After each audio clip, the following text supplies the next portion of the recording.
জিবরাইল আলাইহিস সালাম সাধারণ মানুষের রূপ ধরে মসজিদে এসেছিলেন, ধবধবে সাদা কাপড় পরে, কুচকুচে কালো চুল নিয়ে, একদম পরিপাটি হয়ে এসে নবী সাল্লাল্লাহু আলাইহি ওয়াসাল্লামের কাছাকাছি বসেছিলেন, হাঁটুর সাথে হাঁটু লাগিয়ে দিয়েছিলেন, তার দুই হাত আল্লাহ রসুলের উরু বা রানের উপর রেখেছিলেন, রেখে বলেছিলেন, ইয়া মুহাম্মদ সাল্লাল্লাহু আলাইহি ওয়াসাল্লাম আখবিরনি আনিল ইসলাম, আমাকে ইসলাম সম্পর্কে বলুন। নবী ইসলাম সম্পর্কে বলেছেন।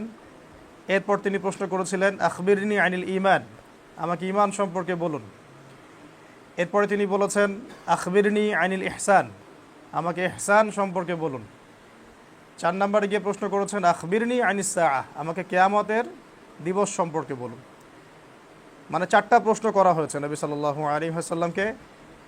চতুর্থ প্রশ্নের উত্তরে আল্লাহ নবী যখন বলেছিলেন যে আমি মাল মাসউল আনহা বিআ'লামা মিনাস সাইল, কিয়ামত সম্পর্কে প্রশ্নকারী উত্তরদাতার চেয়ে বেশি জানে না, উত্তরদাতা প্রশ্নকারীর চেয়ে বেশি জানে না, মানে এই বিষয়ে জ্ঞান আসলে কারো কাছেই নাই যে এক্স্যাক্টলি কোন দিনে কিয়ামত হবে।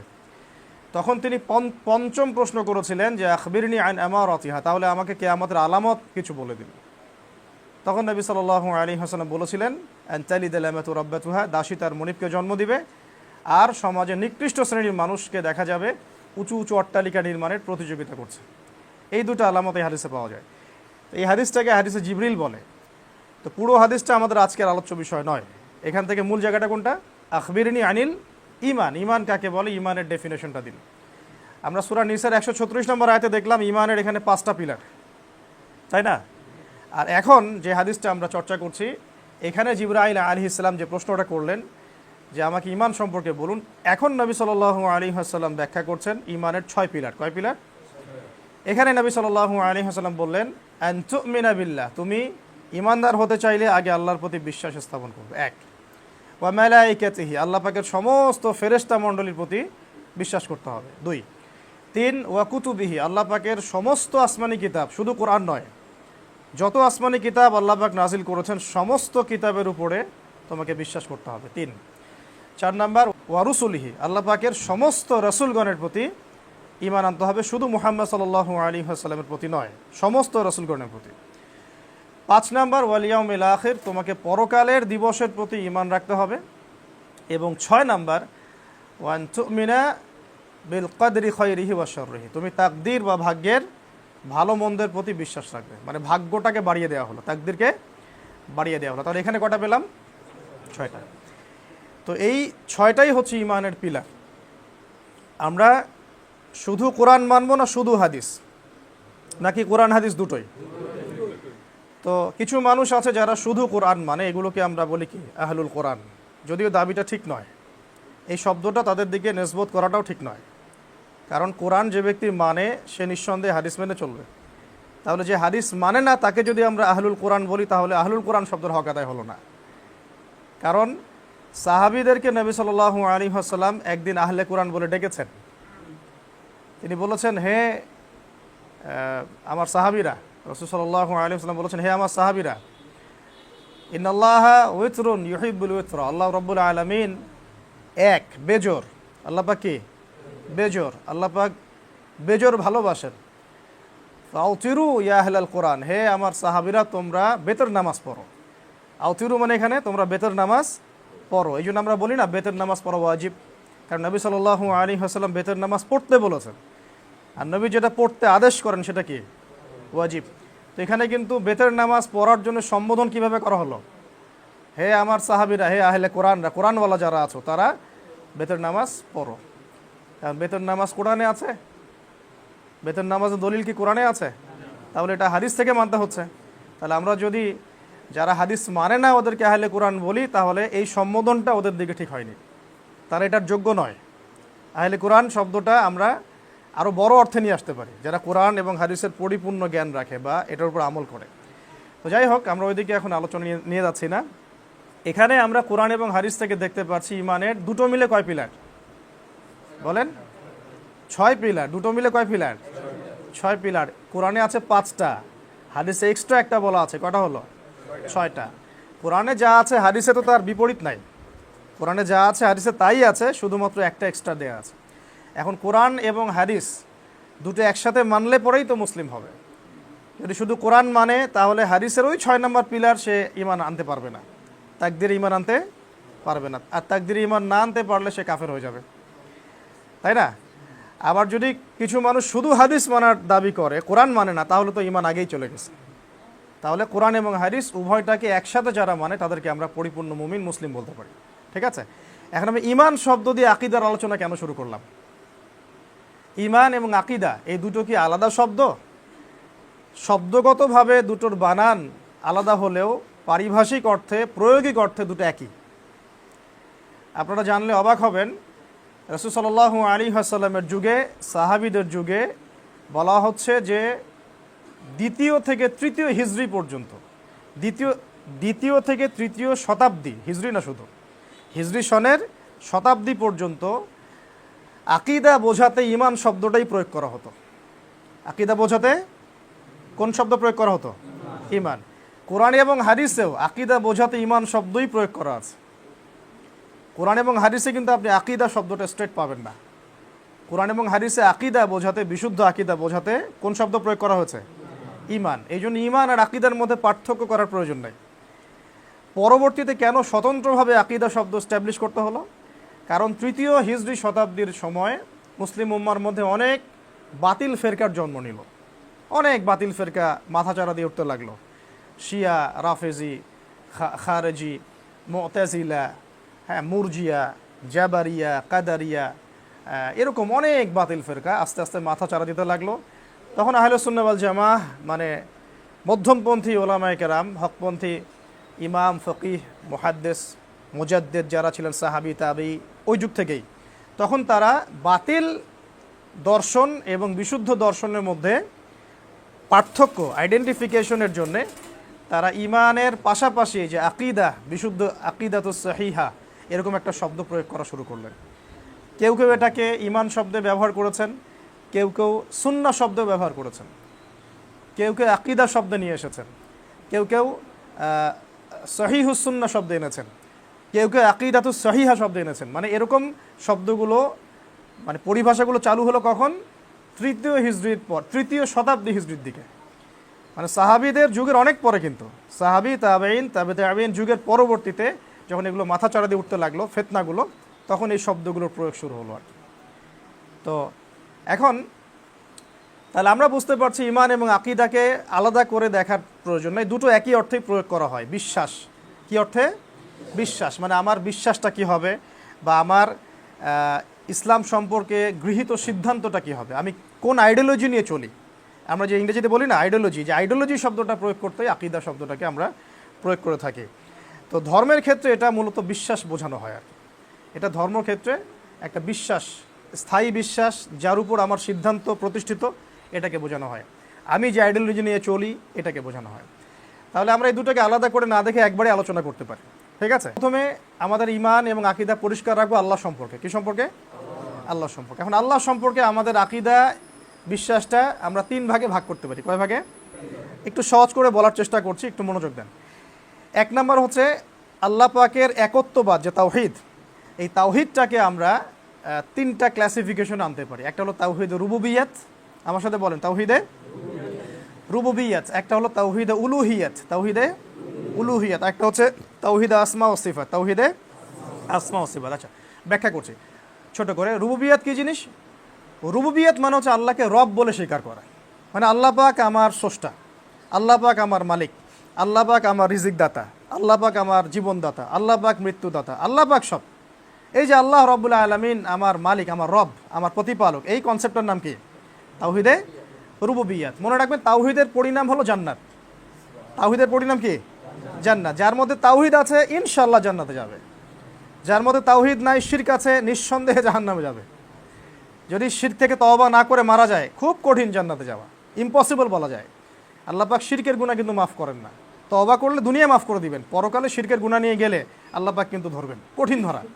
তো এই জন্য তাওহীদ সমান সমান জান্নাত, আর শিরক সমান সমান কি? জাহান্নাম। তো আমরা তাওহীদের রুবুবিয়্যাতটাকে বুঝি। আল্লাহ পাক আমাদের রব, মানিত, সৃষ্টিকর্তা, পালনকর্তা, রিজিক দাতা, জীবন মৃত্যুর মালিক, সব মানিত। আচ্ছা, এই তাওহীদটা কিন্তু আবু জেহেলও মানত। কে মানত? আবু জেহেল, আবু লাহাব, উতবা, শাইবা, রাবিয়া, যারা এই যে আইএমএ জাহেলিয়াতের বড় বড় নেতা ছিল, এরা কিন্তু সবাই রুবুবিয়াতটা মানতো। এটা অনেকেই জানি না আমরা। তাহলে তারা কি মানতো না? তারা মানতো না উলুহিয়াত। কি মানতো না? উলুহিয়াত। রুবুবিয়াত মানতো মানে তারা আল্লাহকে বিশ্বাস করতো। হ্যাঁ, আল্লাহ বলে একজন আছে। হ্যাঁ, এই কাবার ঘরের মালিককে আল্লাহ। হ্যাঁ, আমরা হজ করি, আমরা উমরা করি কার জন্যে? আল্লাহর জন্য। এগুলো তারা বিশ্বাস করতো। হ্যাঁ, আল্লাহ জীবন দেন, আল্লাহ মৃত্যু দেন, কিন্তু তারা উলুহিয়াতটা মানতো না। আচ্ছা, এখন একটা কথা বলি মাঝখানে, তো এই যুগে এরকম নব্য আবু জেহেলরা আছে না, যারা এই কনসেপ্ট মানে ঠিকই, উলুহিয়াত মানে না? আচ্ছা, উলুহিয়াতটা কি? উলুহিয়াত হচ্ছে এই দুনিয়াতে আমরা এসেছি শুধু আল্লাহর ইবাদত করতে, আল্লাহ পাকের বিধান অনুযায়ী আমাকে ইবাদত করতে হবে। মানে ইবাদতের ক্ষেত্রে আমি আল্লাহ ছাড়া অন্য কারো শরণাপন্ন হতে পারবো না, বা তার সাথে কাউকে শরিক করতে পারবো না। মানে ইবাদতের ক্ষেত্রে আল্লাহর সমকক্ষ কেউ নাই। শুধু এমন না যে আল্লাহ আমাকে সৃষ্টি করেছেন কিন্তু আমি অন্যের ইবাদত করব, এমন না। সৃষ্টিও আল্লাহ করেছেন, ইবাদতও কার করব? আল্লাহর। আল্লাহ ছাড়া অন্য কারো ইবাদত করলে কি হয়ে যাবে? শিরক। যেমন এক্সাম্পল দিচ্ছি, যে আমরা সেজদা করব কার জন্যে? আমরা নামাজ পড়বো কার জন্যে? দিনের এলেম অর্জন করবো কার জন্যে? এই দিনের জন্য দাওয়াতের মেহনত করবো কার জন্যে? আমরা কুরবানি করবো কার জন্যে? দোয়া করবো কার কাছে? এই যে কনসেপ্টটা, এটা ক্লিয়ার থাকলেই হলো। আমরা কি তাহলে কবরও সেজদা করব? আমরা কি মাজারে সেজদা করব? আমরা কি মৃত ব্যক্তির কাছে দোয়া করব? আমরা কি কবরে গিয়ে নজর মান্নত করব? আমরা কি কবরে শায়িত ব্যক্তির কাছে সন্তান চাবো? এই সব কিছু কার কাছে? এই উলুহিয়াতের ক্ষেত্রে এসে বহু মানুষ শিরকে লিপ্ত হয়েছে। আমার কথা কি বুঝতে পারছেন?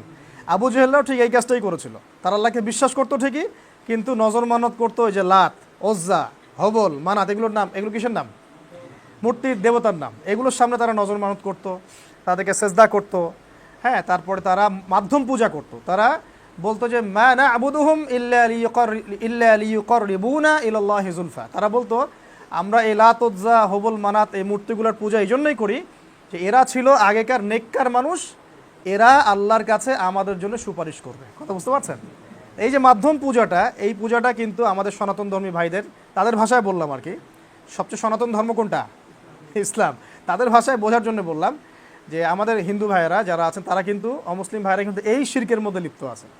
তারাও কিন্তু বিশ্বাস করেন যে একজন আল্লাহ, বলতে ঈশ্বর একজন আছেন, আল্লাহ একজন আছে বলে না, উপরওয়ালা একজন আছেন, কিন্তু ইবাদত করতে গিয়ে তারা কিন্তু মাধ্যম পূজা শুরু করে। এটাই হলো ইসলামের সাথে তাদের একটা মানে বড় পার্থক্য আর কি। আমরা ভাইদেরকে দাওয়াত দিব যে আল্লাহ রাব্বুল আলামিনের সরাসরি ইবাদত করার জন্য ইনশাআল্লাহ। এটাই হলো মানে আবু জেহেলের দর্শন আর মুহাম্মদ সাল্লাল্লাহু আলাইহি ওয়াসাল্লামের দর্শনের মধ্যে পার্থক্য। এরপরে একটা আছে তাওহীদে আসমা ও সিফাত। তাওহীদে আসমা ও সিফাত এটা কি? এটা নিয়ে আবার আমাদের মুসলিমদের মধ্যে অনেক দল হয়ে গেছে। এটা আমিও যত পড়তেছি তত আমার কাছে মনে হচ্ছে কতই না কম জানি। মানে আসমা ও সিফাতটা এত গভীর, তাওহীদে আসমা ও সিফাত, আমরা অত গভীরে যাচ্ছি না আপনাদেরকে নিয়ে, অনেকের মাথায় ঢুকবে না আমি জানি। তো এতটুকু মনে রাখেন যে আল্লাহ রাব্বুল আলামিন তার কিছু সিফত বর্ণনা করেছেন কোরআনে এবং হাদিসে। যেমন আল্লাহ পাক আর রহমান আছে না, পরম করুণাময়। আল্লাহ পাক আর রহিম, অসীম দয়ালু। আল্লাহ রাব্বুল আলামিন গফফার, পরম ক্ষমাশীল। আল্লাহ পাক শাদীদুল ইকাব, কঠিন শাস্তিদাতা। আল্লাহ রাব্বুল আলামিন হাসেন, আল্লাহ রাব্বুল আলামিন রাগ হন, আল্লাহ রাব্বুল আলামিন গজব দেন, আল্লাহ রাব্বুল আলামিন আর কি করেন? পুরো বিশ্বজাহান পরিচালনায় ব্যস্ত আছেন। আল্লাহ পাকে তন্দ্রা স্পর্শ করে না, আল্লাহ পাক ঘুমান না।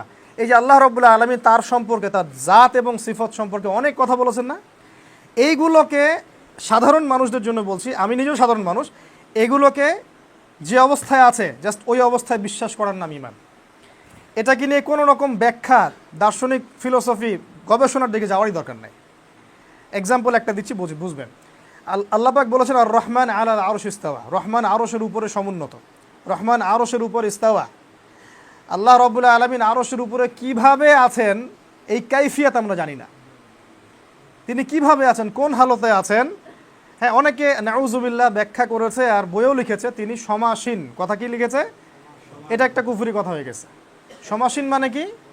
বসে থাকেন। আল্লাহ পাক কি বসে আছেন? আমি জানি আল্লাহ পাক বসে আছেন কিনা, বা তার বসা, তিনি যদি বসে থাকেনও তার বসার আমাদের বসা কি সেম হবে? আল্লাহ পাকের হাতের কথা আছে, পায়ের কথা আছে, আল্লাহ পাকের চেহারার কথা আছে, এগুলোকে আমাদের সাথে সাদৃশ্য হবে? কিন্তু যখন আপনি হাত পা চেহারার কথা বলবেন, আপনার মনের মধ্যে কিন্তু এরকম ভেসে উঠবে একটা জিনিস, তাই না? যখন আপনি বলবেন আল্লাহ পাকের আঙ্গুল আছে, তা আপনি যেহেতু আঙ্গুল বলতে এটাই বোঝেন, হাতের সামনে, চোখের সামনে এটা ভেসে উঠবে।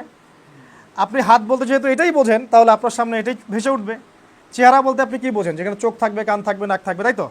যদি আপনি আল্লাহর চেহারা বলতে বলতে আপনি এই কল্পনা নিয়ে আসেন, কুফরি হয়ে যাবে। কী হয়ে যাবে?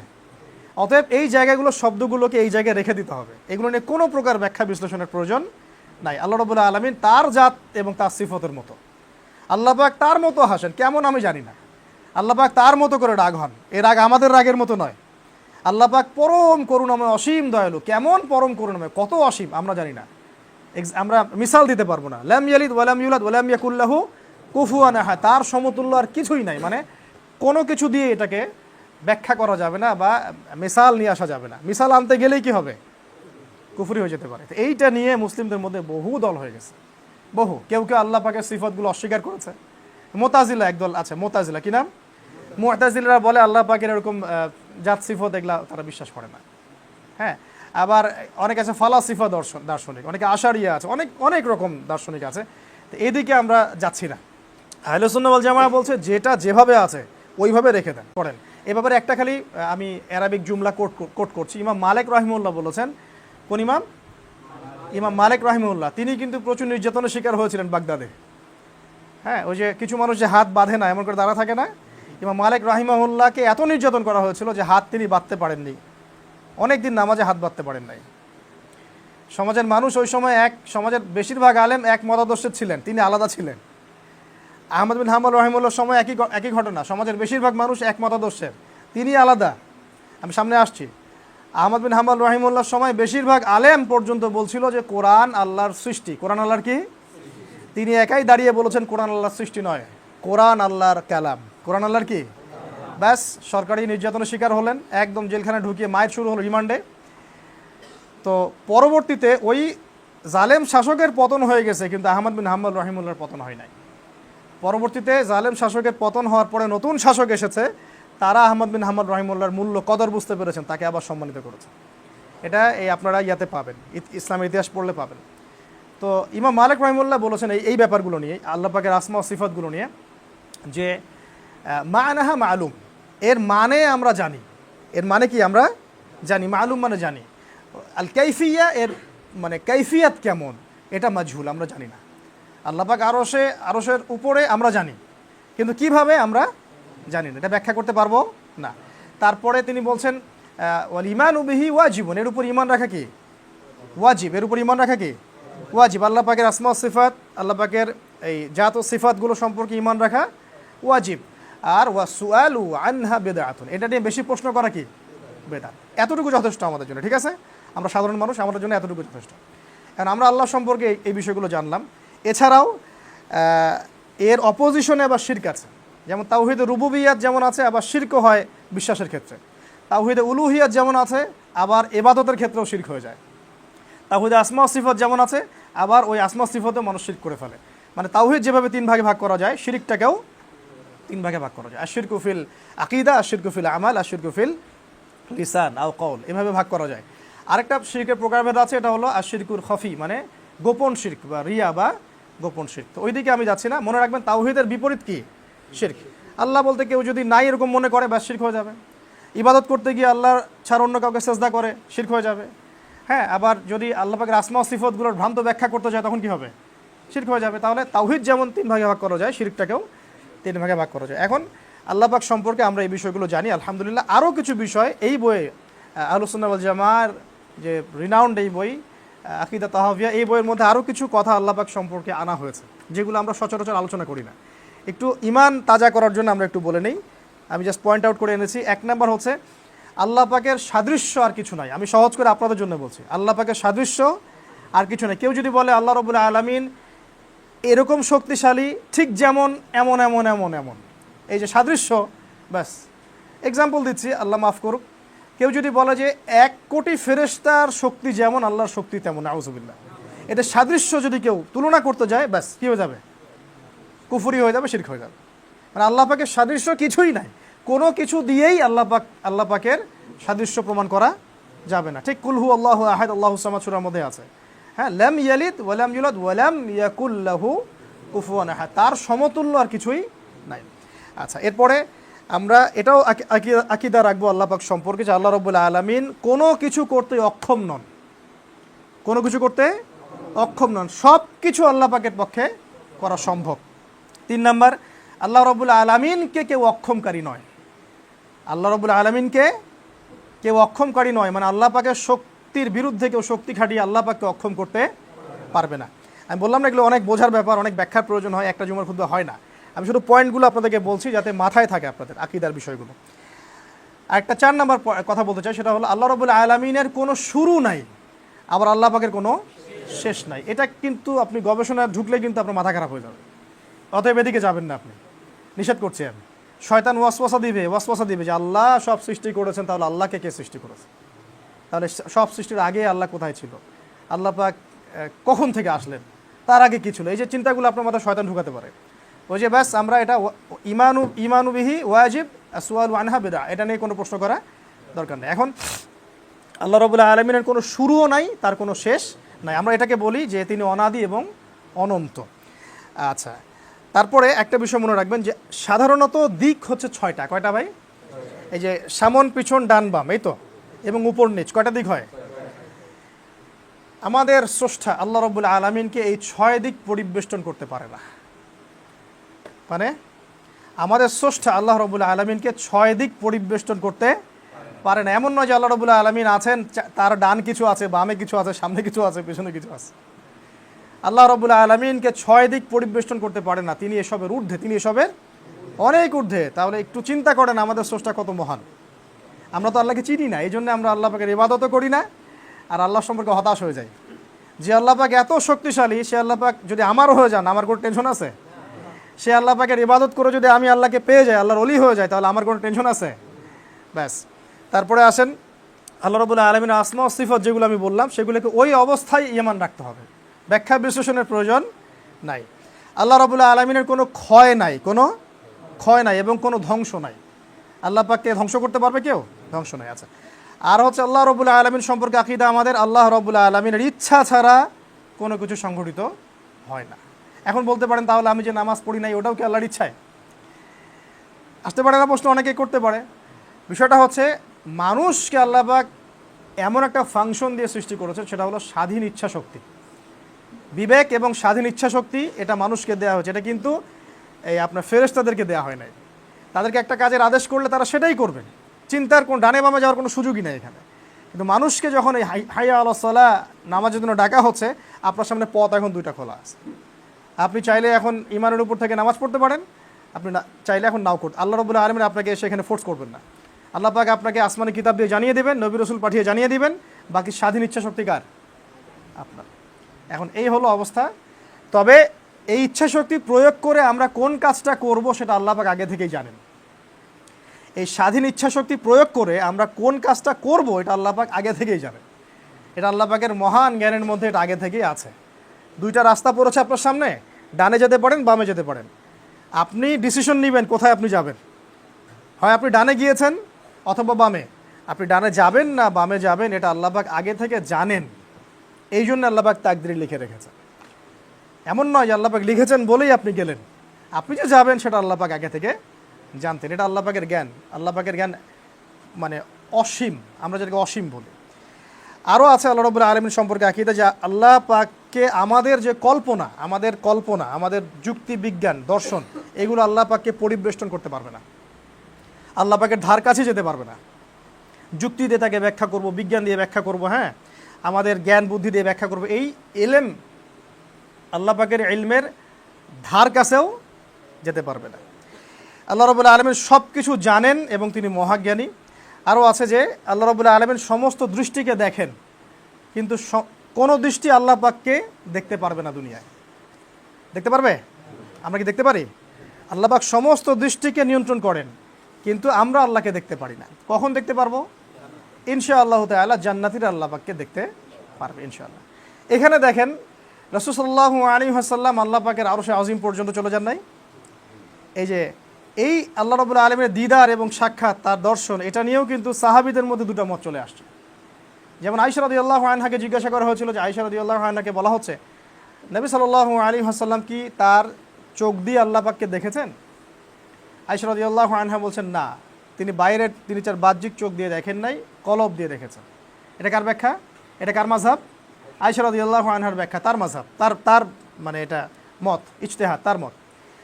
আবার আব্দুল্লাহ বিন আব্বাস রাদিয়াল্লাহু আনহু বলছেন না, তিনি সরাসরি আল্লাহকে দেখেছেন, এটা তার মাযহাব। এখানে পার্থক্য হয়ে গেল না? আচ্ছা, তো এখানে আমরা এই জায়গাটাকে, যে জায়গাটা ব্যাখ্যা করা নাই ওই জায়গায় ছেড়ে দিব, এটা নিয়ে আমরা বেশি মাথা ঘামাবো না। আল্লাহ রাব্বুল আলামিনকে জান্নাতে দেখা যাবে, কিভাবে আমরা সেটা সেখানে গেলে বুঝতে পারবো, কিন্তু এই দুনিয়ার জীবনে আমরা আল্লাহ রাব্বুল আলামিনকে স্বচক্ষে দেখতে পারছি না। তারপরে আল্লাহ রাব্বুল আলামিন সম্পর্কে আমাদের আকীদা হচ্ছে আল্লাহ রাব্বুল আলামিন চিরস্থায়ী এবং চিরঞ্জীব। আল্লাহ পাক চিরস্থায়ী, যখন কিছু ছিলেন না তখন আল্লাহ পাক ছিলেন, যখন কিছু ছিল না আল্লাহ পাক ছিলেন, যখন কিছু থাকবে না আল্লাহ পাক থাকবেন। কুল্লু মানে আলাইহা ফান, সব কিছু ধ্বংস হয়ে যাবে, কি থাকবে শুধু বাকি? ওয়ায়াবকা ওয়াজহু রাব্বিহি যুল জালালি ওয়াল ইকরাম, আল্লাহ পাকের চেহারা মানে আল্লাহ পাকের সত্তা শুধু বাকি থাকবে, বাকি সব কিছুই ধ্বংস হয়ে যাবে। আল্লাহ পাক স্রষ্টা এবং রিজিক দাতা, এটা আমরা আগে থেকে জানি, জীবনদাতা, মৃত্যুদাতা। আর একটা বিষয় আমরা অনেকে জানি না, এটা আমি নোট আউট করেছি, যে আল্লাহ রাব্বুল আলামিন যে সৃষ্টিকর্তা, পালনকর্তা, রিজিক দাতা ইত্যাদি, এগুলো আল্লাহ পাক সৃষ্টি করার পরে হন নাই। মানে আমি বুঝাচ্ছি, এই মহাবিশ্ব সৃষ্টি করার পর আল্লাহ পাক রহমান হয়েছেন এমন নয়, আল্লাহ পাক আগে থেকেই রহমান। মহাবিশ্ব সৃষ্টি করার পর আল্লাহ পাক রহিম হয়েছেন নতুন করে এমন নয়। মহাবিশ্ব সৃষ্টি করার পর আল্লাহ স্রষ্টা হয়েছেন, খালেক হয়েছেন, রাজেক হয়েছেন, হ্যাঁ এমন নয় বিষয়টা। আল্লাহ রাব্বুল আলামিন আগে থেকেই খালেক, আগে থেকেই রাজ্জাক, আগে থেকেই গফুর, আগে থেকেই রহিম, আগে থেকেই রহমান। আল্লাহ পাক আগে থেকেই তার গুণাবলী আগে থেকেই তার মধ্যে ছিল। এটা মজার না ব্যাপারটা? আমরা কিন্তু এটা অনেকেই জানি না, অনেকে পড়তে গিয়ে তাই তো নতুন, তো আসলেই আল্লাহ রাব্বুল আলামিন নতুন করে তার এই গুণাবলীগুলো ধারণ করেননি, বরং আল্লাহ রাব্বুল আলামিন শুরু থেকেই এমন। আল্লাহ রাব্বুল আলামিন আমাদের সবাইকে তার এই মহান গুণাবলীগুলোর ওসিলা যেন মাফ করে দেন। আরও আছে আল্লাহ পাক সম্পর্কে আমাদের আকীদা যে আল্লাহ রাব্বুল আলামিন তাকদীর আমাদের জন্য নির্ধারণ করেছেন। তাকদীর কয়েকটা ধাপে, আমি এগুলো নিয়ে আলাদা আলোচনা করেছি, দেখে নেবেন। মায়ের গর্ভেও তাকদীর লেখা হয়েছে, লাউহে মাহফুজেও তাকদীর লেখা আছে, আবার এই লাইলাতুল কদরেও কিন্তু কিছু কিছু করে তাকদীর আসে। তাকদীরের সব কিছু কনস্ট্যান্ট না, কিছু কিছু বিষয় পরিবর্তন হয়, দোয়া দিয়ে, ভালো আমল দিয়ে, ইত্যাদি দিয়ে পরিবর্তন হতে পারে। এরপরে আল্লাহ রাব্বুল আলামিন সম্পর্কে আমাদের আকীদা থাকবে, আল্লাহ পাক সবসময় ন্যায়ের আদেশ করেন, অন্যায় থেকে নিষেধ করেন। অন্যায় কোনো কিছুর আদেশ আল্লাহ পাক করতে পারেন না। এখন আল্লাহ পাক যে পর্দা ফরজ করেছেন, যেই পর্দা উঠিয়ে দেওয়ার জন্য এখন টেকনিক্যালি সব জায়গায় আইন পাস করা হচ্ছে না, পর্দা উঠিয়ে দেওয়ার জন্য আস্তে আস্তে স্লো পয়জনিং বলে এগুলোকে, কি বলে? স্লো পয়জনিং, মানে ধীরে ধীরে আপনাকে বিশ্বক্রিয়ার দিকে নিয়ে যাওয়া হবে। একবারে তো আর বলবে না বোরখা হারাম, আস্তে আস্তে বলবে, আস্তে আস্তে। তো আল্লাহ পাক পর্দার যে বিধান দিয়েছেন, তাহলে আল্লাহ পাক কি অন্যায় করেছেন? আল্লাহ পাক যে সুদ হারাম করেছেন, আল্লাহ পাক কি অন্যায় করেছেন?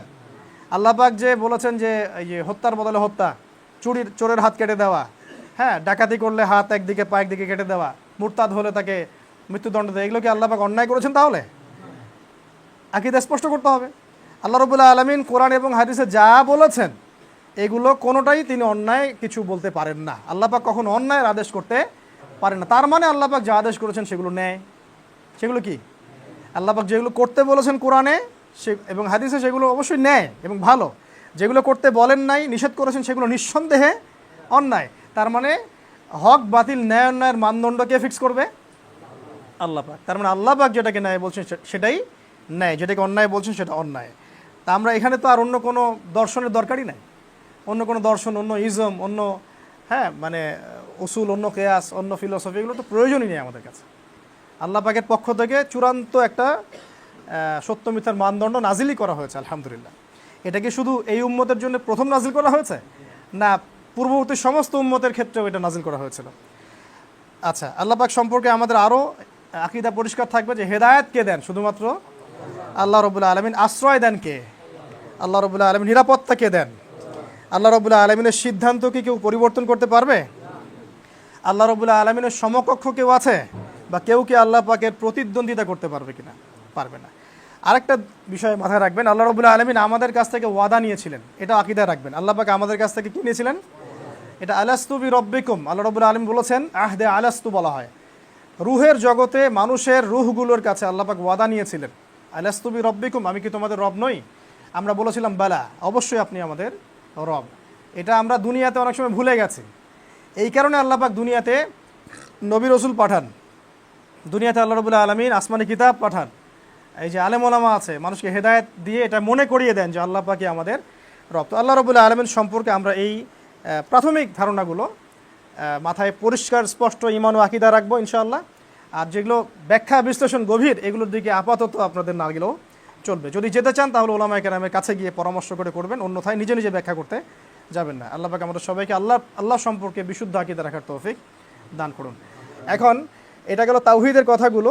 তাহলে একটা কথা এখন আমরা স্পষ্ট করি, সেটা হলো যে আল্লাহ রাব্বুল আলামিন ছাড়া ইলাহ নেই, যে আল্লাহ পাক ছাড়া কোনো রব নাই, যে আল্লাহ পাক সর্বশ্রেষ্ঠ সর্বক্ষমতার অধিকারী, হ্যাঁ, যে আল্লাহ রাব্বুল আলামিনের হাতেই সমস্ত কর্তৃত্ব ক্ষমতা, তাহলে দুনিয়াতে এসে কি আমরা সেই আল্লাহর বিধানের বিরুদ্ধাচরণ করতে পারবো কিনা? এখানে আমাদের আকীদা কি থাকবে? আমল করতে গিয়ে কি আমরা এখন আল্লাহ পাকের যে বিধান এটার বাইরে চলে যাব? আল্লাহ পাক যে ফরজ বিধান দিয়েছেন, আল্লাহ পাক যে অনেক আমর বিল মারুফ এবং নাহিয়ানিল মুনকারের কথা বলেছেন, আল্লাহ রাব্বুল আলামিন আমাদেরকে 5টা দিকে পিলার দিয়েছেন, নামাজ, কালিমা, সালাত, সওম, যাকাত, হজ, এগুলো দিয়েছেন। হ্যাঁ, কোরআনে আল্লাহ পাক অনেক কিছু করতে বলেছেন, অনেক কিছু করতে নিষেধ করেছেন। এই যে বিধানগুলো নাজিল করেছেন, এখন কি আমরা দুনিয়াতে সেই আল্লাহর বিরুদ্ধাচরণ করে এগুলো থেকে মুখ ফিরিয়ে নিব কিনা? এটা কি আমাদের জন্য উচিত হবে? তাহলে যদি নেই, তাহলে আমাদের অবস্থা হবে কাফেরদের সাথে, মুশরিকদের সাথে, মুনাফিকদের সাথে। আর যদি আমরা না নেই, ইনশাআল্লাহ তাআলা আমরা আল্লাহ পাকের অনুগত বান্দা হিসেবে দুনিয়াতে বেঁচে থাকবো, পরকালে জান্নাতে যাবো ইনশাআল্লাহ। এখন শেষ কথা হলো আল্লাহ রাব্বুল আলামিনের বিধানগুলো যেহেতু চলে আসছে কথা, যে আল্লাহ পাক, যে আল্লাহ ছাড়া কোনো ইলাহ নাই, সে আল্লাহ পাক ছাড়া অন্য কারো বিধান থাকতে পারে কিনা? এটা কি পসিবল?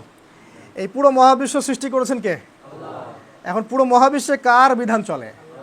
তাহলে এই দুনিয়া যে ছোট্ট একটা জায়গা, এখানে কি তাহলে শয়তানের বিধান চলবে? নিঃসন্দেহে দুনিয়ার মধ্যে আল্লাহর বিধান চলাটাই স্বাভাবিক। এখন যেহেতু চলছে না, এটাই কি অস্বাভাবিক না? তার মানে এই ওয়ার্ল্ডটার মধ্যে এখন কুফর দিয়ে ভর্তি। কি দিয়ে ভর্তি? কুফর আর শিরক দিয়ে ভর্তি। এখন এই ওয়ার্ল্ড যদি পুরোটাও কুফরে ডুবে যায়, আল্লাহর কিছু যায় আসে? যদি আল্লাহ পাক পুরো ওয়ার্ল্ডটাকে ধ্বংস করে দেন কুফরের কারণে, আল্লাহ পাকের কিছু যায় আসবে?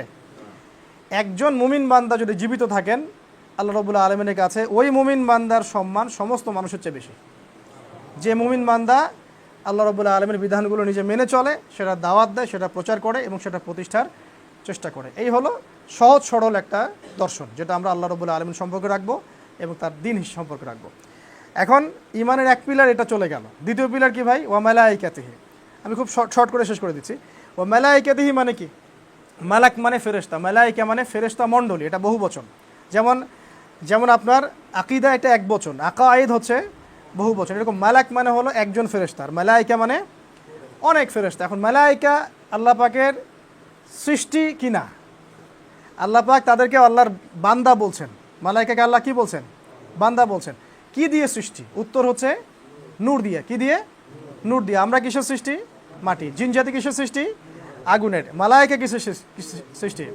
নূর দিয়ে। এখন মালাইকাকে আল্লাহ পাক সৃষ্টি করেছেন বিভিন্ন কাজের দায়িত্ব দেওয়ার জন্য। বিভিন্ন কাজের দায়িত্ব আল্লাহ পাক তাদেরকে দিয়েছেন। যেমন জিবরাইল আলাইহিস সালাম ওহী নিয়ে আসতেন। কি নিয়ে আসতেন? ওহী। মিকাইল আলাইহিস সালাম যে বৃষ্টি বর্ষণ এইসবের দায়িত্ব থাকেন। ইসরাফিল আলাইহিস সালামের দায়িত্ব কি? সিংহা নিয়ে কিয়ামতের অপেক্ষা ফু দিবেন। মালাকুল মাউত মৃত্যুর ফেরেশতা, তিনি প্রত্যেকটা প্রাণীর মৌতের ব্যাপারে আল্লাহ পাকের হুকুমে তিনি দায়িত্ব পালন করেন। তিনি কি আল্লাহর হুকুমের বাইরে যেতে পারবেন? না। এখন এরকম অগণিত ফেরেশতা আল্লাহ পাকের আছে, অগণিত। কত? সংখ্যা কেউ জানে? সংখ্যা কেউ জানে না, অগণিত ফেরেশতা। আমাদের কাঁধে আছে 2 জন করে। কয়জন করে? 2 জন করে। তো এই ফেরেশতা মণ্ডলীর প্রতি বিশ্বাস রাখবো আমরা। আর ফেরেশতা মণ্ডলীর নাম আসলে কি পড়বো? আলাইহিস সালাম। কি পড়বো? আলাইহিস সালাম। আর এমন কিছু করব না যে কাজগুলো করলে তারা কষ্ট পান। যেমন এটা তাদের হক। আমি আকীদা ঈমানের আলোচনার সাথে সাথে হকটাও বলে ফেলছি। যেমন আল্লাহ পাকের সম্পর্কে আকীদা পরিষ্কার করলাম। আল্লাহর হক কি? আল্লাহর বিধান আমরা মেনে চলবো, আল্লাহর সাথে শিরক করব না, আল্লাহ পাকের আনুগত্য করব, তার দাসত্ব করব, তিনি ছাড়া অন্য কারো ইবাদত করব না, এবং তার দিন পালন করব, প্রসার করব, প্রতিষ্ঠার চেষ্টা করব। ফেরেশতা সম্পর্কে আপনার হক কি তাহলে? ফেরেশতাদের নাম শুনলেই আলাইহিস সালাম পড়বেন, ঠিক আছে? আর তারা কষ্ট পায় এমন কিছু করতে যাবেন না। যেমন এই যে আমরা অনেক সময় পেঁয়াজ খেয়ে মসজিদে আসি, তারা কষ্ট পায়। অনেকে স্মোক করে মসজিদে আসে, তারা কষ্ট পান। অনেকে যত্রতত্র আমরা নগ্ন হয়ে পড়ি, তারা কিন্তু এটাকে বিব্রত বোধ করেন, কষ্ট পান। ফেরেশতারা আমাদেরকে দেখেন না, আমাদের সাথে আছেন না? তো তারা কষ্ট পান এমন কিছু আমরা করতে যাব না, ঠিক আছে? ঝগড়াঝাটি করলে কিন্তু তারা ইয়ে করেন। ঝগড়াঝাটি কেউ যদি করতে থাকে, এটা কিন্তু খারাপ। তো আল্লাহ পাকের ফেরেশতাদের হকগুলো আমরা তাদের হক তাদেরকে দেওয়ার চেষ্টা করব। আল্লাহ পাক তৌফিক দান করুন। এরপরে ফেরেশতা সম্পর্কে আমাদের একটা আকীদা থাকবে যে আল্লাহ রাব্বুল আলামিন অগণিত ফেরেশতা সৃষ্টি করেছেন, বিভিন্ন কাজের দায়িত্ব দিয়েছেন।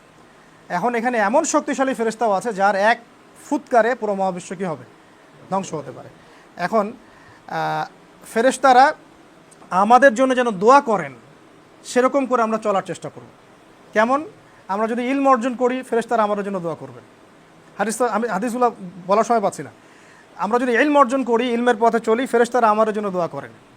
আমরা যদি দরুদ শরীফ পড়ি, ফেরেশতারা দোয়া করে। আমরা যদি আপনার অন্য মুসলিম ভাইয়ের জন্য দোয়া করি, তখন ফেরেশতারা আমাদের জন্য দোয়া করে। মানে যে কাজগুলো করলে তারা আমাদের জন্য দোয়া করেন, এগুলো করতে হবে।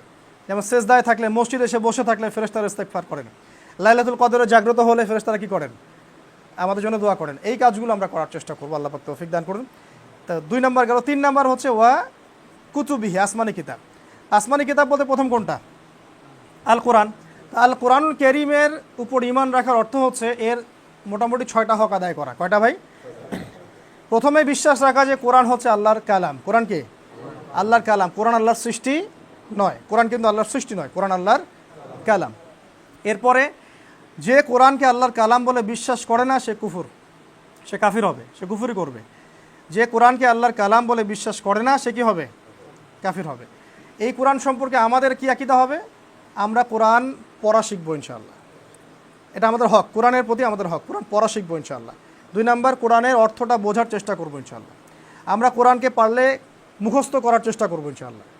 আমরা আল কোরআনের অ্যাটলিস্ট কিছু সূরা, ভাষাভিত্তিক কিছু সূরা, কিছু আয়াত মুখস্থ রাখার চেষ্টা করবো ইনশাআল্লাহ। এরপরে কোরআনের যে আদেশ সেগুলো মানার চেষ্টা করব, কোরআনের নিষেধ সেগুলো কি করব?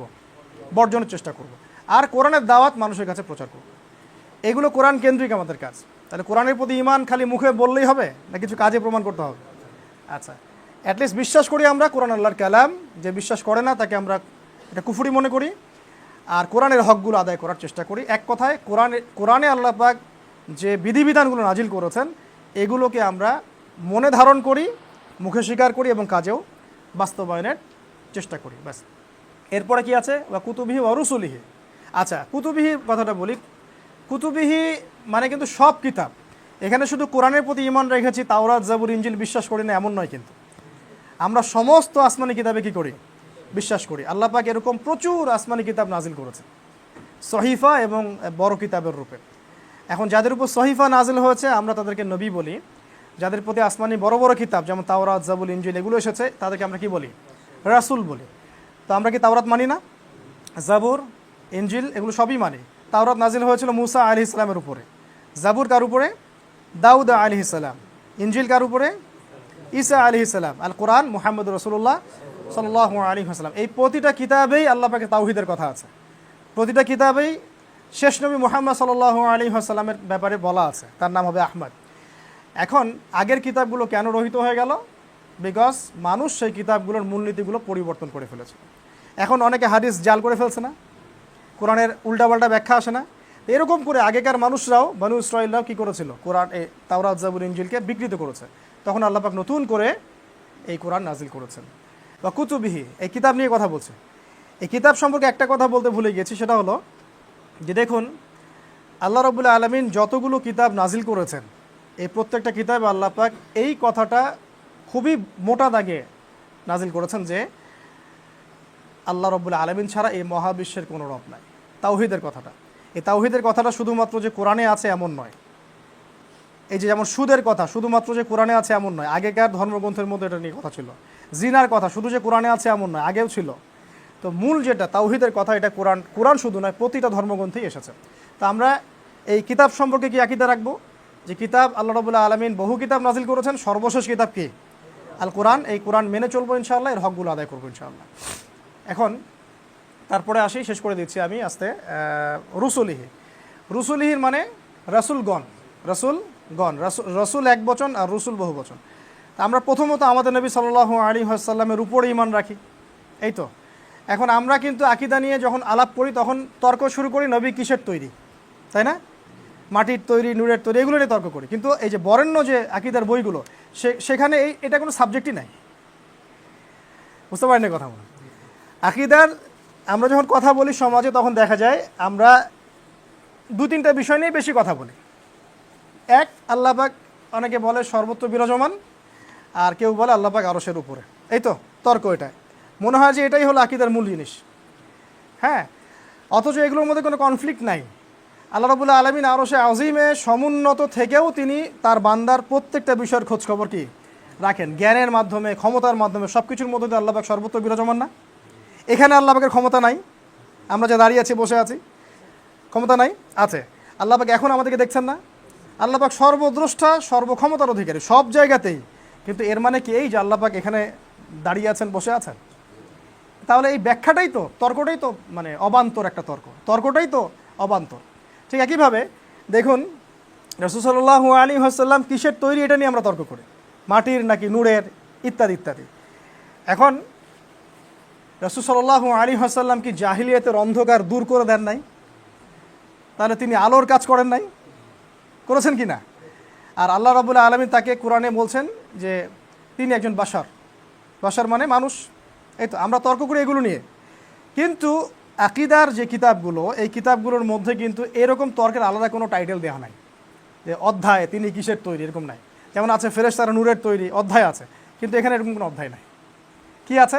যে আল্লাহ রাব্বুল এভাবে আছে, দেখুন, মুহাম্মদ সাল্লাল্লাহু আলাইহি ওয়াসাল্লাম আল্লাহর নির্বাচিত বান্দা, এভাবে টাইটেল দেওয়া আছে, আল্লাহ পাকের নির্বাচিত বান্দা এবং মনোনীত নবী। মনোনীত নবী আছে সন্তোষভাজন রাসূল, সন্তোষভাজন রাসূল, এভাবে টাইটেল দেওয়া আছে। এবং তিনি শুধু মানুষের নবী নন, তিনি জিন জাতিরও নবী এবং পুরো মাখলুকের নবী। সুবহানাল্লাহ। গাছ সেজদা করেছিল না নবী সাল্লাল্লাহু আলাইহি ওয়াসাল্লামকে? তিনি পুরো মাখলুকের নবী। এগুলো নবী সম্পর্কে আকীদার কিতাবে কথা আছে। ওই নূর নিয়ে, মানুষ নিয়ে তর্ক নাই কিন্তু, দেখবেন। তারপরে আছে মুহাম্মদ সাল্লাল্লাহু আলাইহি ওয়াসাল্লাম সর্বশেষ নবী, তারপরে কোনো নবী আসবেন না। কেউ যদি মনে করে তারপরে কোনো নবী আসবে, নিঃসন্দেহে সে কাফের। নিঃসন্দেহে কি কাফের। এবং তিনি সমস্ত রসুলগণের সাইয়্যিদ, সমস্ত রসুলগণের কি সাইয়্যিদ মানে নেতা, এবং প্রতিপালক। প্রতিপালক মানে আল্লাহ রাব্বুল আলামিনের হাবিব, আল্লাহ পাকের হাবিব মানে কি বন্ধু। আচ্ছা, এরপরে নবী সাল্লাল্লাহু আলাইহি ওয়াসাল্লাম সমস্ত মাখলুকের জন্যে হেদায়েত এবং জ্যোতি, হেদায়েত এবং জ্যোতি, এইখানে নূর শব্দ আনা হয়েছে। তিনি সমস্ত মাখলুকের জন্য কি হেদায়েত, নূর এবং জ্যোতি। তাহলে তর্কটা এইটা না যে মানে মেড বাই হোয়াট, এটা তর্ক না। নবী সাল্লাল্লাহু আলাইহি ওয়াসাল্লাম পুরো কায়নাতের জন্য কি আলো, জ্যোতি, হেদায়েত, অন্ধকার দূরীকরণের মাধ্যম। কারণ তার কাছেই তো কোরআন নাজিল হয়েছে। তো তিনি তো আলো নিয়ে চলেছেন সমাজের মধ্যে। তা আমরা আসলে কুতর্ক লিপ্ত হই বেশি। এখন আবার কিছু মানুষ নিজের মন গড়া কিছু ব্যাখ্যা করা শুরু করে। যেমন নবী সাল্লাল্লাহু আলাইহি ওয়াসাল্লাম যে মেসওয়াক করতেন, একজন ব্যাখ্যা করছে দেখলাম, একজন মানে অনলাইনে আসে, চোখের সামনে পড়ে মাঝে মাঝে, তো দেখি আর কি।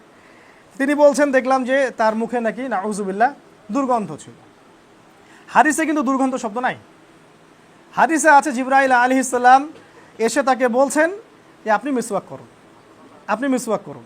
এটাতে কি বোঝানো হচ্ছে? মিসওয়াকের তাগাদা দেওয়া হচ্ছে। মিসওয়াকের তাগাদা মানে এটা একটা গুরুত্বপূর্ণ কাজ, এটার অনেক ফজিলত, আপনার উম্মতকে মিসওয়াকের জন্য আপনি তাগাদা দিন। এখন আমি নিজের মতো করে বুঝে নিলাম যে জিবরাইল আলাইহিস সালাম তাকে এই জন্য তাগাদা দিচ্ছেন যে তার মুখে গন্ধ, নাউজুবিল্লাহ। অথচ আল্লাহ রাসূল সাল্লাল্লাহু আলাইহি ওয়াসাল্লাম থুতু ফেললে সেই থুতু দিয়ে সুগন্ধ বের হতো। বিশ্বাস করছেন না? থুতু ফেললে মানুষ এটা গায়ে মাখা শুরু করতো। সুবহানাল্লাহ, এত এত চমৎকার ছিল তার থুতু। তার ঘাম, এই যে আমরা ঘাম ফেলে দেই, এই ঘাম দিয়ে সুগন্ধ বের হতো। মানুষ এগুলো ওই যে পাত্রে সংরক্ষণ করত, এর মধ্যে অন্য অন্য পদার্থ মিশিয়ে আতর ব্যবহার করতো, এভাবে ইউজ করতো।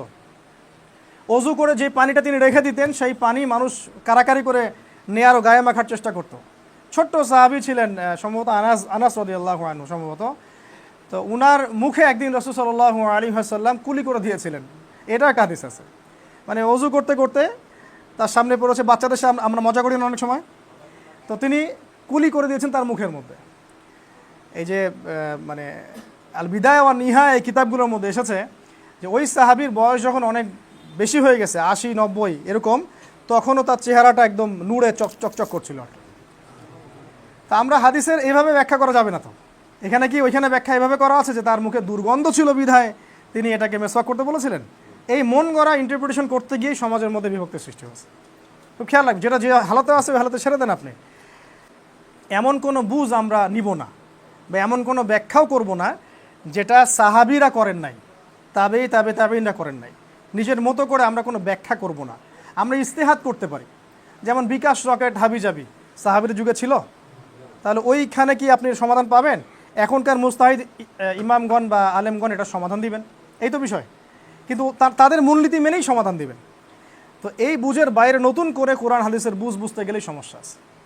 যেমন এই যে জুমার কয়াজান হতো উসমান রাদিয়াল্লাহু আনহুর সময়, বলেন দুটো হতো। তো একজনকে দেখলাম বলছে যে উসমান রাদিয়াল্লাহু আনহু কি বেদাত করেছেন তাহলে আপনার মতে? তিনি বলছেন হ্যাঁ বেদাত করেছেন। আর সাহাবীর চেয়ে কি আমি সুন্নত বেদাত বেশি বুঝি? এরকম ব্যাখ্যা দেওয়া যাবে।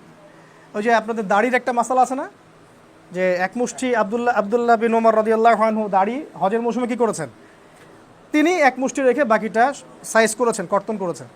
তো একজনকে দেখলাম প্রশ্ন করা হচ্ছে যে তাহলে কি আব্দুল্লাহ বিন ওমর তিনিও নাজায়েজ কাজ করেছেন? ওমর রাদিয়াল্লাহু আনহুর ছেলে, যিনি বরেণ্য সাহাবী। তো বলছে হ্যাঁ তার ইস্তেহারটা ঠিক হয়নি, ভুল। এত বড় কথা বলার স্পর্ধা করাটাই তো একটা কুফরির পর্যায়ে চলে যায়, যে আমরা কি সাহাবীদের চাইতে বেশি বুঝবো কোরআন সুন্নাহ?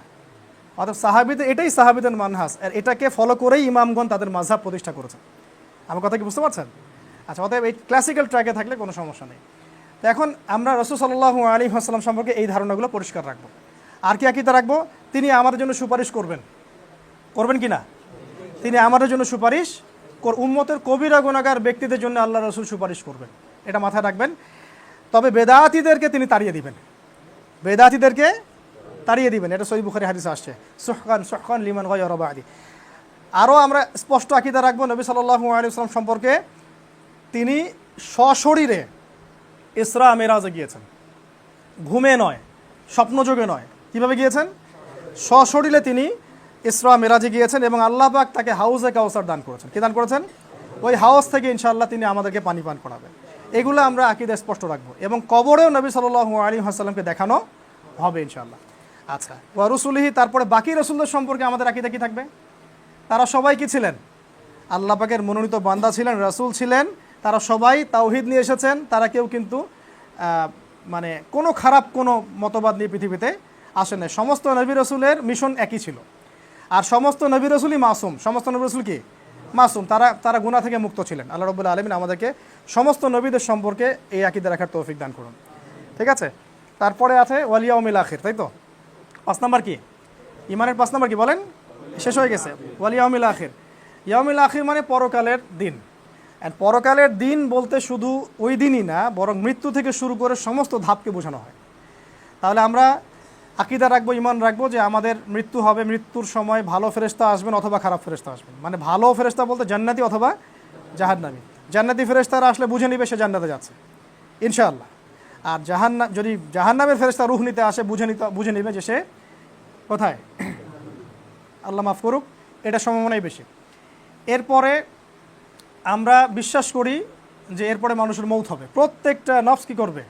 মৃত্যুর স্বাদ গ্রহণ করবে। এরপরে কবর জগতে আমরা বিশ্বাস করবো, এটা আমাদের আকীদা থাকবে। কবর জগৎ সত্য, এখানে সওয়াল জবাব সত্য, কবরের চাপ সত্য, এখানে মুনকার নাকির সওয়াল জবাব সত্য। কি কি প্রশ্ন হবে? রব সম্পর্কে, দিন সম্পর্কে, নবী সম্পর্কে। 3টা পেরে গেলে আরেকটা প্রশ্ন করা হবে, কিভাবে জানলে এগুলো? তখন সে ব্যক্তি বলবে আমি আল্লাহর কিতাব পড়ে জেনেছি। মাশাআল্লাহ, তাহলে পড়াশোনার গুরুত্ব কত? আল্লাহ পাকের কিতাব পড়ে আমি জেনেছি।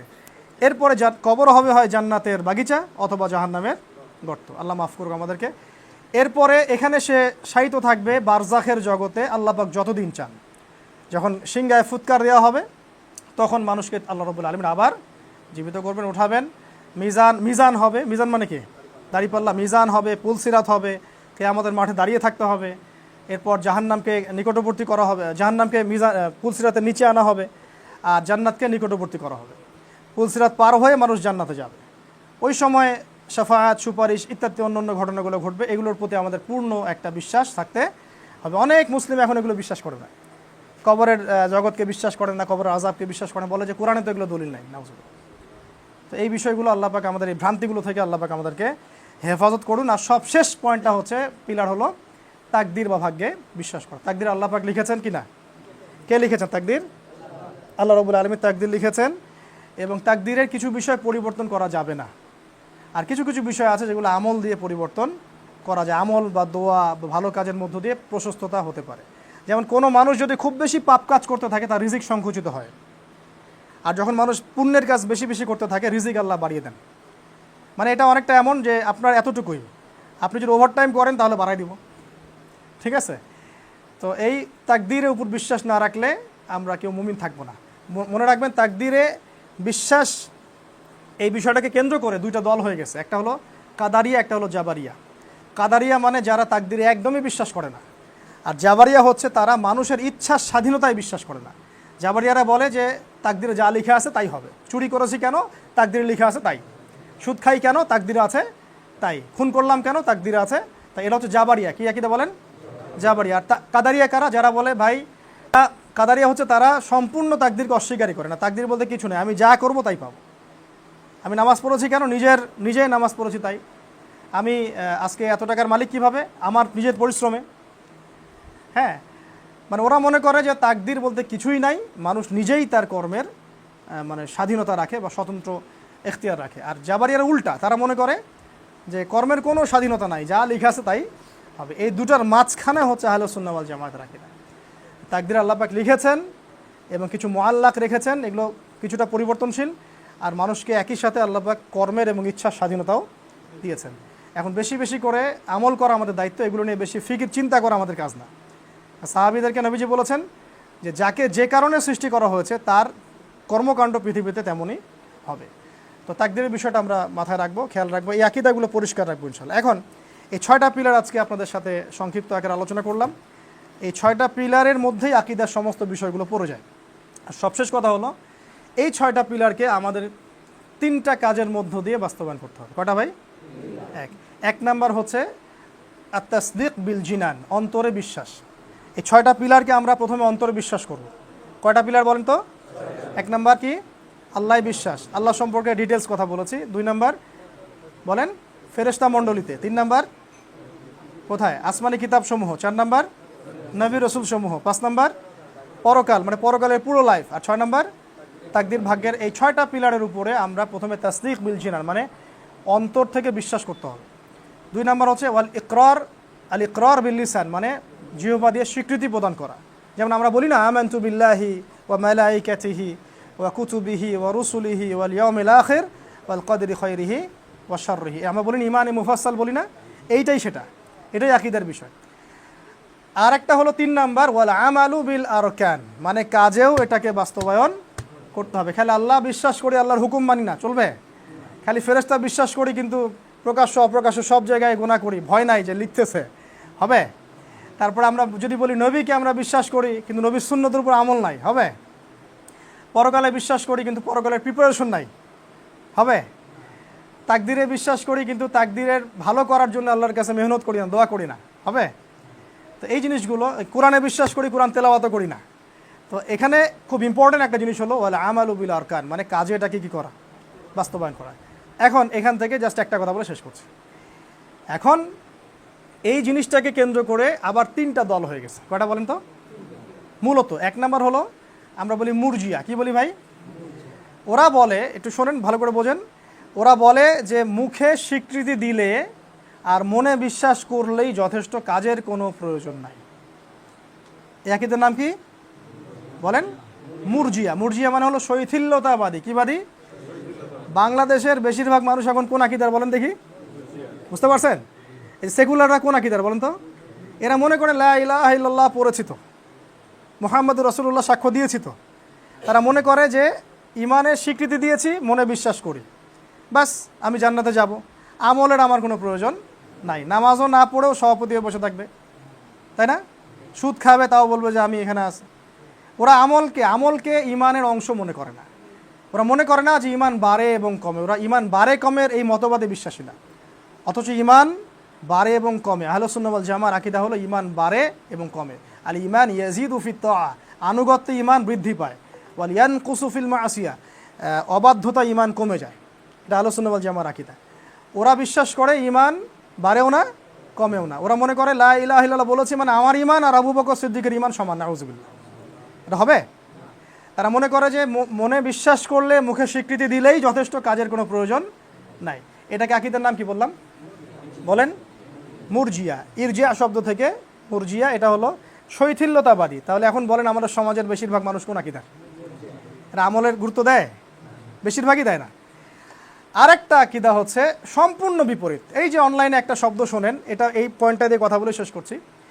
অনলাইনে একটা শব্দ খুব শোনেন ইদানিং, স্পেশালি কিছু মাতখালিদের কাছে আর কি, মানে সালাফি আর মাতখালি এক না। কিন্তু আমি একটা কথা বারবার বলি যে প্রকৃত সালাফি এবং কথিত সালাফি এক নয়, প্রকৃত আহলুল হাদিস কথিত আহলুল হাদিস এক নয়, হ্যাঁ, আবার প্রকৃত মাযহাবী এবং কথিত মাযহাবী কিন্তু এক নয়, ঠিক আছে? তো এখানে অনেক আইডেন্টিফিকেশনের ব্যাপার আছে।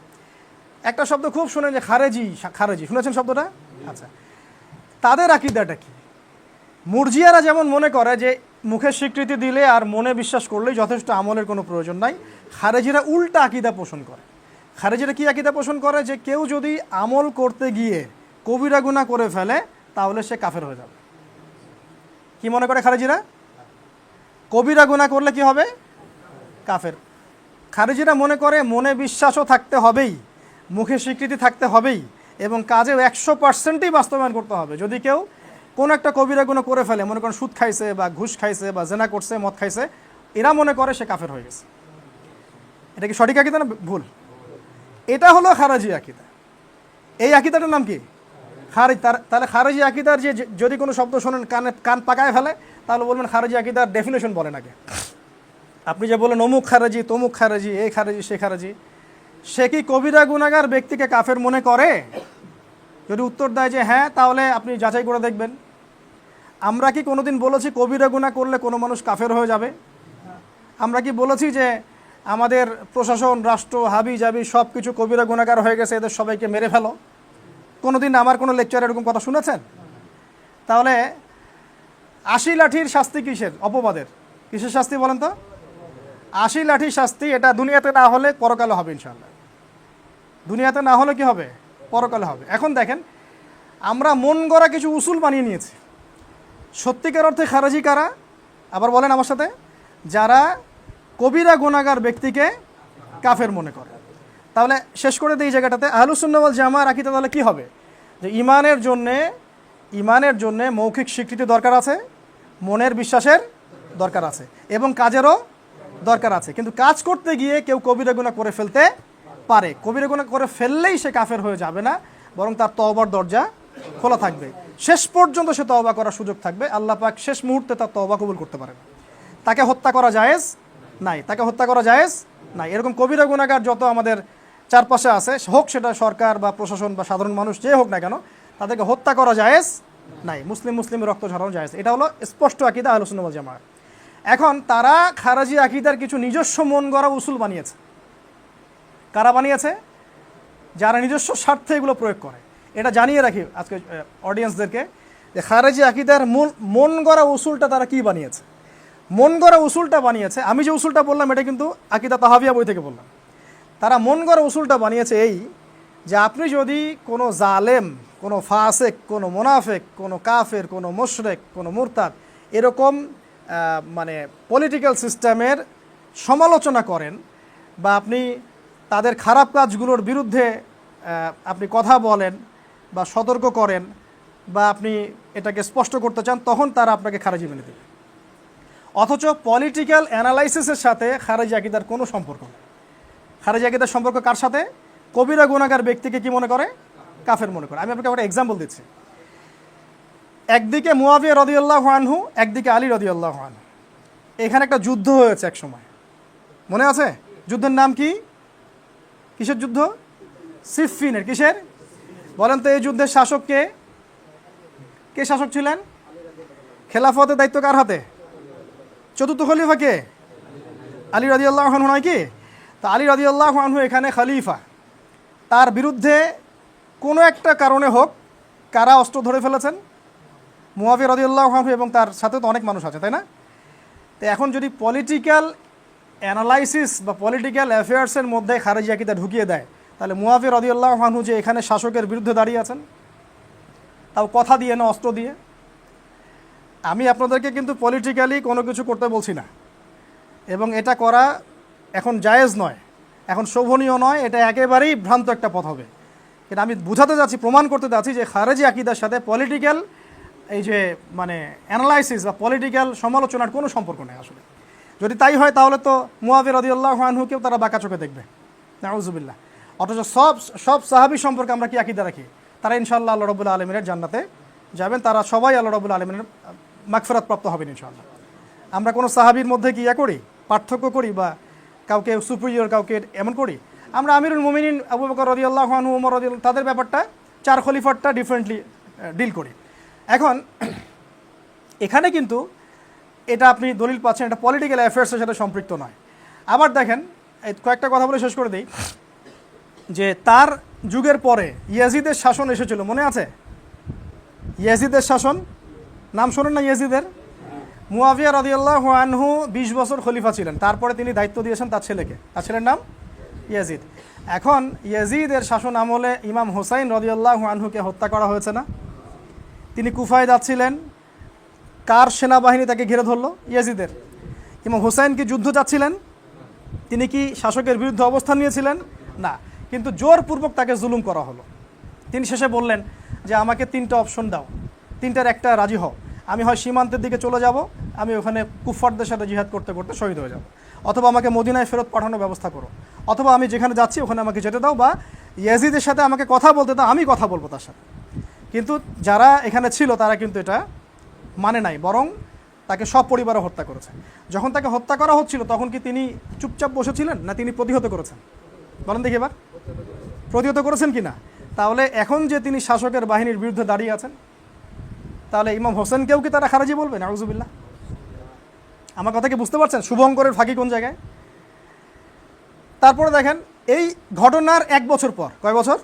অনলি 1 বছর। যদি এই ঘটনা থেকে ইয়াজিদের শিক্ষা হতো তাহলে একটা কথা ছিল, এই ঘটনার জাস্ট 1 বছর পরেই সে কিন্তু মদিনা হামলা করেছে। কোথায়? এই যুদ্ধটাকে বলে হাররার যুদ্ধ। কিসের যুদ্ধ বলেন? এগুলা মুখস্থ রাখবেন, যখন এগুলা কথা শুনবেন ঠাস করে মারে দিবেন দলিল। এই যুদ্ধের নাম কি? হাররার যুদ্ধ। এগুলো দলিল দিলে আপনার সামনে কথা বলার সুযোগ নাই তো, এগুলো নিয়ে লাইভ ডিবেট করা যাবে সারা দেশের সামনে। কিন্তু আমরা নিজে থেকে জাহির করব না, আমাদের ওস্তাদরা আমাদেরকে এটাই শেখান, আমরা নিজেকে কখনো জাহির করব না। হাররার যুদ্ধে ইয়াজিদ আক্রমণ করলো কোথায়? মদিনায়। মদিনাবাসী কি ওখানে বসেছিলেন আপনাদের মনে হয়? মদিনাবাসী তাদের যা কিছু ছিল তাই নিয়ে প্রতিহত করেছে, বহু মুসলিমকে সেখানে সে হত্যা করেছে। মদিনা 3 দিন হত্যাযজ্ঞ চালানো হয়েছে, মদিনাবাসী আজকেও ভুলতে পারে না। এবং সেখানকার মাল লুট করা হয়েছে, অনেক কিছু করা হয়েছে। এখন মদিনাবাসী যে হাররার যুদ্ধে ইয়াজিদের বাহিনীর বিরুদ্ধে দাঁড়িয়ে গেল, এরা সবাই খারাজি ছিল? বলেন দেখি, ছিল? তাহলে এটাকে যে এইখানে জুড়ে দিল, মন গড়া উসুল এটা। আসল উসুল কি ছিল? কবিরা গুনাহ করলে আপনি তাকে কবিরা গুনাহগার ব্যক্তিকে কাফের মনে করলে আপনি তাকে খারাজি বলতে পারবেন। এখন মদিনার লোকরা কিন্তু ইয়াজিদের বাহিনীকে কাফের মনে করে লড়ে নাই, লড়েছিল না, তারা জুলুমের বিরুদ্ধে দাঁড়িয়েছিল। ইমাম হোসেনও কিন্তু ইয়াজিদের বাহিনীর এগেনস্টে কাফের মনে করে প্রতিহত করেন নাই, জুলুমের বিরুদ্ধে দাঁড়িয়েছিলেন। একইভাবে আরও সামনে আছে, এর পরের বছর, এই হাররার যুদ্ধের আবার পরের বছর ইয়াজিদের বাহিনী হামলা করেছে মক্কায়। এবার কোথায়? কত কর্মকাণ্ড, এগুলো তো জানেন না আপনারা মনে হয়, ইতিহাস পড়বেন। মক্কায় হামলা করেছে। এবার মক্কায় কোন সাহাবী ডিফেন্ড করেছেন জানেন?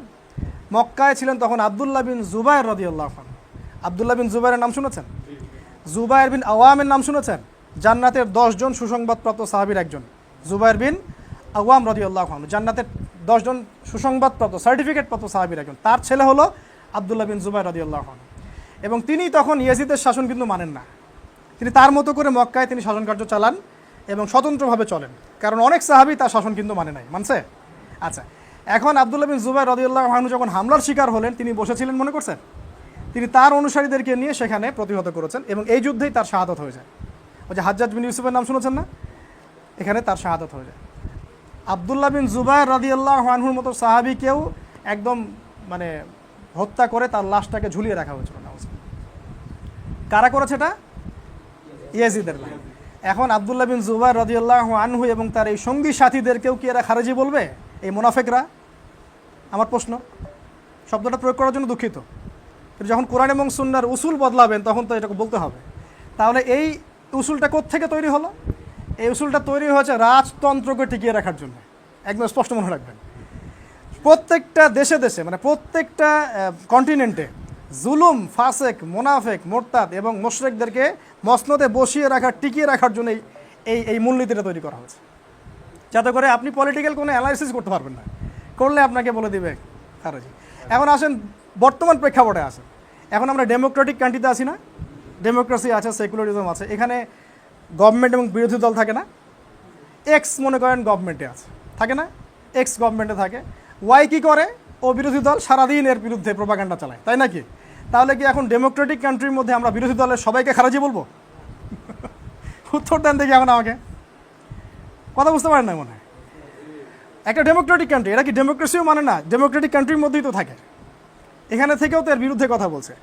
ডেমোক্রেসি যে কান্ট্রিতে আছে এই কান্ট্রিতে একটা দল গভর্নমেন্ট ক্ষমতায় থাকে, আর অপোজিশন কি করে সবসময়?